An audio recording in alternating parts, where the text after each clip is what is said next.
Ito ang mga totoong praktikal na life hacks, di ka maniwala. Panoorin mo ito. Hirap ipasok ang sinulid sa maliit na butas ng bead. Painitin ang dulo ng sinulid gamit ang lighter, tapos hilahin ito. Putulin ang sobra, painitin ang kabila at pisilin. Magkadikit na sila, mas madali nang ipasok kahit sa maliliit na beads. Laging tumatapon kapag nagpapasa ng inumin. Ilagay lang ang kutsara sa ibabaw habang ibinubuhos. Walang tagas, walang abala.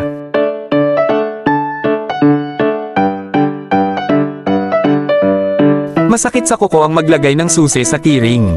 Gumamit ng straw. Ipasok ito sa kiring bago ang susi, hindi na masasaktan ang kuko mo.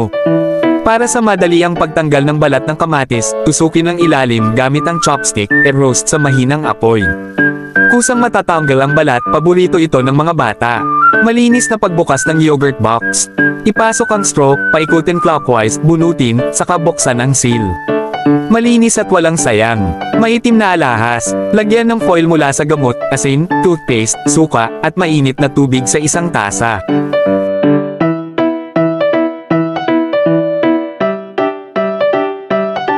Ihalo at ibabad ang alahas ng 8 minuto, kintab like bago.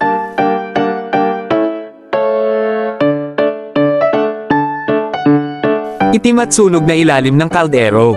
Budburan ng asin, baking soda, at dish soap.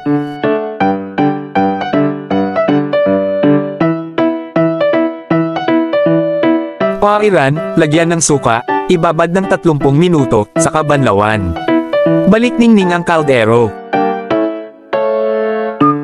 Tuloy lang sa pag-follow para sa mas marami pang praktikal na life hacks.